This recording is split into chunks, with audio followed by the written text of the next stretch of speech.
안녕하세요. 사랑하는 나그네 교회 여러분, 그리고 그리스도 안의 형제 자매된 교회 여러분, 하나님의 말씀을 오늘도 계속 읽어갑니다. 2021년 1월 둘째 날 창세기 2장을 읽어가면서 또 하루를 시작하고 주의 말씀과 동행해 갑니다. 창세기 2장은 1장에서 봤던 하나님의 창조에 대한 새로운 관점에서 그 내용을 다시 기술하고 있는 내용을 보게 됩니다. 1절부터 6절까지 내용을 읽어보겠습니다. 천지와 만물이 다 이루어지니라. 하나님이 그가 하시던 일을 일곱째 날에 마치시니 그가 하시던 모든 일을 그치고 일곱째 날에 안식하시니라. 하나님이 그 일곱째 날을 복되게 하사 거룩하게 하셨으니 이는 하나님이 그 창조하시며 만드시던 모든 일을 마치시고 그날에 안식하셨음이니라. 이것이 천지가 창조될 때에 하늘과 땅의 내력이니 여호와 하나님이 땅과 하늘을 만드시던 날에 여호와 하나님이 땅에 비를 내리지 아니하셨고 땅을 갈 사람도 없었으므로 들에는 초목이 아직 없었고 밭에는 채소가 나지 아니하였으며 안개만 땅에서 올라와 온 짐을 적셨더라. 6절까지 말씀을 읽었습니다. 하나님께서 일곱째 날에 모든 천지 창조를 마치시고 일곱째 날에 안식하셨다 되어 있죠. 이것이 우리가 일주일에 하루 주일에 하나님을 예배하는 거룩한 성회로 모이는 이유가 되어집니다. 마지막 날 여섯 번째 창조가 끝나고 일곱째 날에 쉬었으니까 순서상 마지막 날이 오지만 주님께서 우리의 죄를 위하여 대속하시고 부활하신 그 날을 우리가 주일로 예배 날로 섬기게 되어지면서 우리에게 있어서의 기독교인의 안식일은 주일 첫날, 즉 안식 후 첫날인 주일이 되어졌습니다. 오늘 우리가 본 말씀 속에서 마치 이것을 오해하는 부분들이 좀 있습니다. 4절에 하나님이 땅과 하늘을 만드신 날에 5절에 또 하나님이 땅에 비를 내리지 않으셨고 땅을 갈 사람도 없었으므로 들에는 아직 초목이 없었고 밭에는 채소나지 아니었으며 이 부분의 내용과 관련해서 마치 사람이 먼저 창조되었고 나중에 초목과 채소가 창조된 것으로 오해하는 사람이 있습니다. 5절에 땅을 갈 사람도 없었으므로 들에는 초목이 아직 없었다. 이 말의 순서상 사람이 먼저 있고 초목이 뒤에 있는 게 아니냐 이렇게 오해하는 거죠. 근데 1장에서 보면 이제 초목과 채소는 셋째 날에 창조가 되어지고 사람은 여섯째 날에 되어지니까 1장의 창조 내용과 2장의 창조 내용이 서로 다른 것이다. 이렇게 얘기하는 분이 계신데 이건 잘못된 해석입니다. 2장은 창조의 순서상의 문제가 아니라 하나님이 경작하여 사람이 이제 경작하여 싹을 내는 초목, 일종의 농사활동이죠. 또는 원예활동이죠. 그러니까 사람이 경작하여 싹을 피울 초목에 대해서 말하고 있는 것이지 애초에 없던 존재가 만들어지는 하나님의 창조상을 말하는 것이 아닙니다. 7절에 보게 되면 여호와 하나님이 땅의 흙으로 사람을 지으시고 생기를 그 코에 불어넣으시니 사람이 생명이 되니라. 여기서 이제 사람이 생명이 되었니라 이 말씀의 뜻을 좀 알아둘 필요가 있습니다. 여기서 말하는 생명이 되니라는 것은 히브리어로 이제 여러분이 듣고 그냥 한번 들어두시면 네페시 하야라는 뜻으로 되어 있는 것인데 살아있는 몸, 살아있는 육체, 살아있는 존재가 되었다. 뭐 이런 정도의 뜻이 되어 있습니다. 살아있는 존재가 되었다. 근데 사람이 우선 이제 땅의 흙으로 사람을 지었다는 말로 인해서 재료를 쓰신 것이죠. 근데 이제 사실 보니까 죄송합니다. 요 근래 어떻게 촬영을 하면 콧물이 나오네요. 죄송합니다. 거슬렸으면 용서하시기 바랍니다. 흙의 성분이 사람의 몸의 인체의 성분하고 비슷합니다. 흙의 성분이 산소, 탄소, 수소, 질소, 칼슘, 카리, 염분, 유황, 인철, 마그네슘, 기타 이런 순서로 되어 있는데 인체 구성 요소 자체가 산소가 65%, 탄소가 18%, 수소가 10%, 질소 3%, 칼슘 2%, 카리 0.25, 염분 0.3, 유황 0.25, 인 1%, 철 0.04, 또 마그네슘 0.01, 기타 이렇게 되어 있어요. 그러니까 사실 그 인체 구성 요소를 화학적으로 다 모아보면 흙의 구성 요소와 그 성분 비가 비슷합니다. 그러니까 이제 사람이 이제 흙으로 육체를 흙에서 하나님께서 이제 사람을 흙을 재료로 삼아 사람을 만드셨다는 성경적 기록이 화학적으로도 설명이 되는 것이죠. 근데 동물과 이제 같은 점이 결국 육체가 흙에서 나왔다는 점이죠. 그런데 흔히 오해하기를, 그러니까 이제 결국 진화론이 만든 거 아닌가 이렇게 오해할 수 있는데, 전혀 그렇지 않습니다. 하나님께서 재료를 이렇게 썼은 것이지만, 동물로부터 사람이 나온 것이 아니라 흙으로부터 동물을 만드시고 흙이란 재료를 쓰셔서 사람을 만드셨을 뿐, 동물에서 사람의 관계를 말하는 것은 결코 아니죠. 생명이 되었다는 말을 가지고 이제 사람이 동물과 다르다는 점을 설명하는 시도가 있는데, 그것은 조금 잘못된 접근입니다.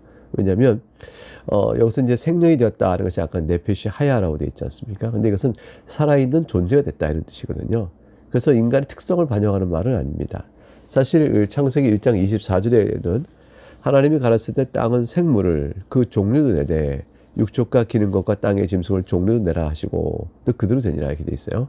근데 여기서 1장 24절에 하나님이 가라사대 땅은 생물을 그 종류도 내되 할 때 이 생물을 란 단어도 똑같이 네피시 하야입니다. 그래서 우리가 2장에서 봤던 사람의 창조에 있어서 사람이 생명이 되니라 2장 7절의 생명과 또 1장 24절에 땅은 생물을 그 종류 내되 그 동물 창조를 얘기하는 상황이거든요. 그때 이 생물도 네피샤야 똑같습니다. 그래서 살아있는 존재를 내라 이런 뜻이죠. 살아있는 몸을 가진 존재를 내라 이런 뜻을 정도입니다. 다른 점은 이제 사람과 동물의 창조는 이제 이렇게 흙을 가지시고 동물도 살아있는 존재가 되라. 그 하나님께서 흙을 가지고 만드시고 살아있는 존재가 되게끔 하셨어요.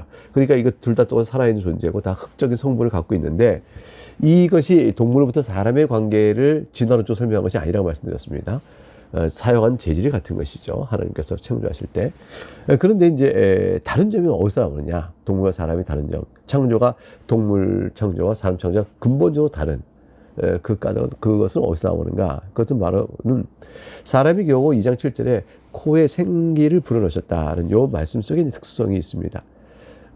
흙으로 사람을 지으시고 생기를 그 코에 불어넣으셨다. 요 말이 동물의 경우는 그냥 흙으로 하고 내라 이렇게 하셨어요. 근데 사람에게는 하나님께서 훅 하고 생기를 불어넣으신 내용이 나오죠. 코에 생기를 부었다. 이 생기란 것이 이제 생명의 바람이라는 건 히브리 원어가 그렇습니다. 네샤마 하임. 그래서 하임은 생명의 이라는 뜻이고요. 그래서 생명의 바람을 부셨다. 그래서 하나님께서 생명의 바람을 특별히 동물과 달리 불어 넣으신 것은 인간이 이제 동물들도 마찬가지로 살아있는 존재가 되는 감각적으로 움직이는 그런 존재가 되는 것을 넘어서서 인간의 고상한 영혼과 같은 것을 부어넣으셨다는 사실을 이렇게 암시하고 있죠. 그래서 이제 그것이 바로 하나님의 형상으로 인간이 창조되어지는 하나의 과정의 모습이라 볼 수가 있습니다. 그래서 인간이 이제 흙으로 지음을 받았다는 사실은 인간을 참으로 겸손케 하죠. 그리고 동물 같은 육체적 구성을 가지고 있다는 사실을 알게 됩니다. 그럼에도 불구하고 인간은 탁월한 존엄성을 하나님께 부여받은 겁니다. 하나님께서 생기를 불어넣으신 사건으로 인해서 인간에게는 동물과 다른 특별성을 갖게 된 것이라 이렇게 볼 수 있습니다. 이런 하나님의 창조의 방식은 인간과 동물 사이에 아무런 진화적 연결고리가 없는 겁니다. 하나님께서는 사람을 사람대로 만드신 것이고 동물은 동물대로 만드신 것이죠. 8절 보면 여호와 하나님이 동방의 에덴의 동산을 창설하시고 그 지으신 사람을 거기 두시니라. 그래서 이제 2장의 내용이 바로 이것이죠. 에덴 동산을 창설하셨습니다.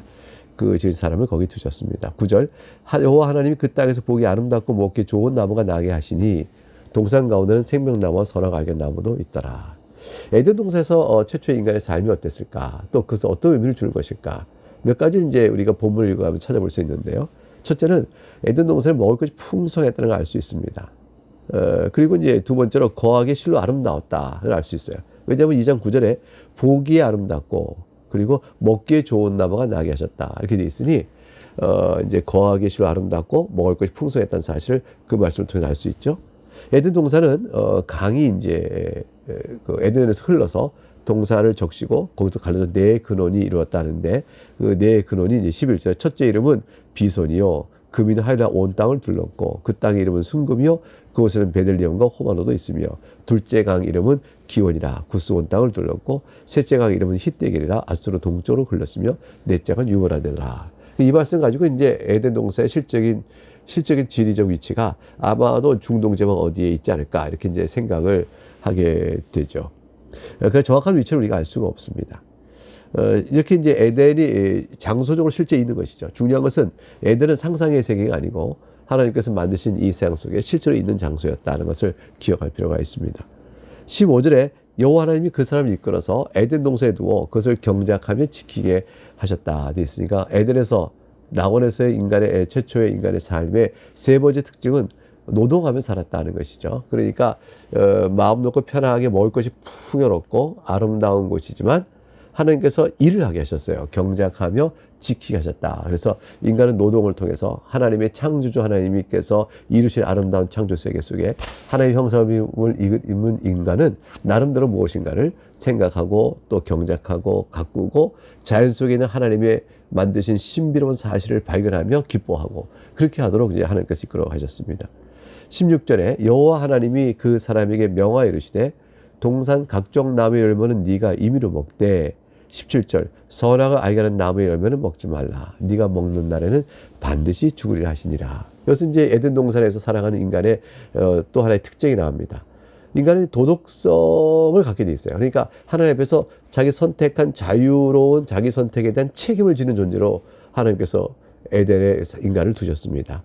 그러니까 네가 임의로 먹어라. 자유로운 책임이 있는 것이죠. 그리고 먹지 말라는 걸 먹으면 반드시 죽으리라. 그래서 책임을 물으시는 겁니다. 도덕적이며 거룩하고 의로운 존재로 만들어진 아담은 최초의 인간은 그 아담은 도덕적 존재였다는 걸 알 수 있습니다. 이것은 이제 굉장히 중요하죠. 하나님과 인격적 관계가 놓여 있었고 하나님께로부터 책임을 부여받는 존재였다. 그래서 여기서 이제 우리가 소위 잘 알려진 행위 언약이라는 개념이 성경에서 찾아지게 됩니다. 에덴에서 낙원을 창설하시고 아담과 하와에게 만물을 다스리는 통치의 권한을 주신 후에 동산 중앙에 있는 선악을 알게 하는 나무의 실과는 먹지 말라 이렇게 하셨습니다. 불순종의 경우는 정령 죽을 것이라고 경고하셨죠. 이것이 바로 순종하면 영원한 생명의 단계, 아담이 최초에 만들어진 그 존재 상태보다 하나님과의 언약에 충성되고 순종함으로 더 나은 영원한 생명의 단계로 나갈 수가 있었습니다. 그것이 순종의 상이죠. 그런데 불순종함으로 인해서 죽음의 형벌을 받게 된 형태가 되어졌습니다. 결국 순종과 불순종에 따라서 아담은 온 인류를 대표하여 하나님 앞에서 언약을 맺어준 위치에 있게 된 것이라 볼 수가 있습니다. 아담의 상태는 이제 그 죄를 범할 수 있는 상태. 그러나 이제 우리가 지금 예수 그리스도 안에서 새 하늘과 새 땅에 살게 될 우리의 상태는 죄를 범할 수가 없는 상태로 바뀝니다. 죄를 범할 수 없는 상태가 되어진 것과 죄를 범할 수 있는 상태의 차이는 어마어마하게 크죠. 그 차이를 보여준 상징적인 가장 중요한 하나님의 성례전적인 나무다 이렇게 얘기하는데 그 표식이 뭐냐면 선악을 알게 하는 나무입니다. 에덴 동산에는 첫 에덴 동산은 선악을 알게 하는 나무가 있었고 그것 때문에 아담은 순전하고 거룩하게 아름답게 지음받았으나 그 선악을 알게 하는 나무의 시험에 의하여 순종함으로 더 높은 생명을 나갈 수가 있었던 것이에요. 불순종함으로 영벌에 처해졌죠. 그러나 새하늘과 새 땅 그곳에서는 우리에게 다시 선악을 알게 하는 나무 같은 것이 없습니다. 시험을 들게 하는 것이 없죠. 그것에서 우리는 그래서 그 상태는 죄를 범할 수가 없는 상태로 우리가 나간 것입니다. 그러니까 아담의 순종으로 얻을 수 있는 그 상태가 우리가 예수 그리스도 재림 때의 종말의 상태에서 우리가 누리게 될 상태라 볼 수가 있겠습니다. 18절에 여호와 하나님이 이르시되 사람이 혼자 사는 것이 좋지 아니하니 내가 그를 위하여 돕는 배필을 지으리라 하시니라. 여기서부터 이제 혼인 언약에 대한 이제 최초의 창조와 관련돼서 하나님께서 인간을 에덴에 두시고 제도를 만드시죠. 혼인 제도를 만드셔서 살아가게끔 하시는 뜻이 밝혀집니다. 그러니까 혼인 제도는 창조하신 사건과 맞물려 가는 것이죠. 사람이 임의로 나중에 사람 생각으로 만든 것이 아님을 알 수가 있습니다. 그래서 이제 에덴에서의 아담과 하와의 생활이 어땠을까? 그럴 때 아까 말씀드린 것처럼 도덕적인 책임 있는 자일 뿐 아니라 오늘 18절 말씀 속에서 공동체를 형성한 가족 공동체건 또는 사회적 공동체건 공동체를 이루며 살게끔 하셨다는 사실을 우리가 알 수가 있죠. 그래서 돕는 배필을 지으려 하셨습니다. 19절 내용을 좀 더 보겠습니다. 여호와 하나님이 흙으로 각종 들짐승과 공중의 각종 새를 지으시고 아담이 무엇이라 부르나 보시려고 그것들을 그에게로 이끌어 가시니 아담이 각 생물을 부르는 것이 곧 그 이름이 되었더라. 아담은 동물의 특성을 파악하고 다스릴 지혜가 있는 존재였고 하나님 형상의 영광을 누리고 있다고 말씀드렸습니다. 여기서 이제 하나님이 동물을 지으시고 아담이 무엇이라 부르나 보시려고 하는 요 표현 때문에 오해하는 분들이 있어요. 마치 그것이 뭐냐면 사람이 동물보다 먼저 창조돼 있었고 그런 다음에 동물을 지으신 다음에 아담에게 내가 만든 동물인 네가 이름을 줘봐라 이렇게 되는 것으로 보게 되어지면 아담이 동물보다 먼저 있는 거 아니냐 이렇게 생각할 수가 있게 되는 이 오해가 생기죠. 근데 이제 동물과 사람은 사실 다 여섯째 날에 창조되었습니다. 1장에 보게 되면. 그런데 여기서 지으시라는 것은 동물을 지으신 바 됐는데 그리고 아담을 지으시고 아담이 이 동물에게 지으신 바 된 동물에게 이름을 어떻게 지으나 이걸 보시려고 했다. 이렇게 이해하시면 됩니다. 그래서 동물을 지으셨는데 지으시고라는 말은 아담보다 먼저 된 시점으로 이해하시면 됩니다. 히브리어는 이 시점이 문맥상 파악하는 것이지 동사 자체의 그 시점의 차이를 두는 표현이 없어요. 그래서 1장의 내용을 살피고 2장을 이어갈 때 사람도 누구나 다 할 것 없이 이 말씀을 히브리 원문을 읽을 때 하나님이 동물을 지으셨고 이제 아담에게 후에 아담을 지으셔서 아담을 하여금 지으신 동물들의 이름을 짓게 하셨다라고 창조의 순서를 바르게 이해하면서 본문을 읽어갈 수가 있습니다. 결국 이제 아담은 후에 동물보다 이제 나중에 지음을 받으시고 창조되어진 상태 속에서 하나의 영광으로 먼저 앞서진 동물에 대하여 지배력을 이제 갖게 되는 형태로 설명이 되어집니다. 20절 말씀부터 보게 되면 아담이 모든 가축과 공중의 새와 들의 모든 짐승의 이름을 주니라. 아담이 돕는 배필이 없으므로 21절 여호와 하나님이 아담을 깊이 잠들게 하시니 잠들매 그가 그 갈빗대 하나를 취하고 살로 대신 채우시고 여호와 하나님이 아담에게서 취하신 그 갈빗대로 여자를 만드시고 그를 아담에게로 이끌어 오시니 아담이 이르되 이는 내 뼈 중에 뼈요 살 중에 살이라. 이것을 남자에게서 취하였은즉 여자라 부리라 하니냐. 이러므로 남자가 부모를 떠나 그의 아내와 합하여 둘이 한 몸을 이룰지로다. 25절 아담과 그의 아내 두 사람이 벌거벗었으나 부끄러워하지 아니하니라. 하나님의 형상에 따라 창조되었다는 것은 이제 우리의 형상이죠. 우리의 모양.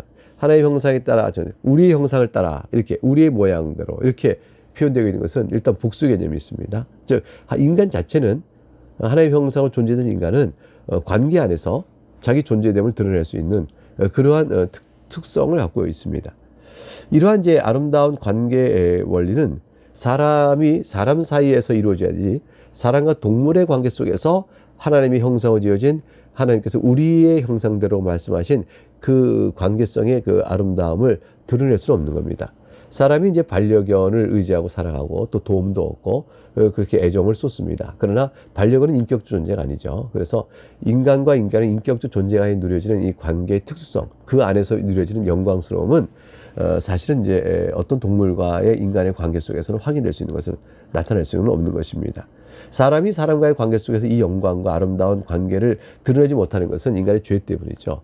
이 죄가 다 해결되어지고 새하늘과 새 땅 속에서 우리가 새 거룩한 성 예루살렘으로 서로 하나가 될 때 우리 안에 누려지는 이 관계의 이 아름다움은 여지가 어떤 동물도 인간이 아무리 동물과 관계를 좋다 할지라도 누릴 수 있는 것과는 전혀 다른 지극히 아름다운 것이 되어집니다. 이 땅에서는 사실은 죄인된 인간인지라 인간이 그런 아름다운 관계를 누리지 못하고 있는 것이 우리의 아픔이죠.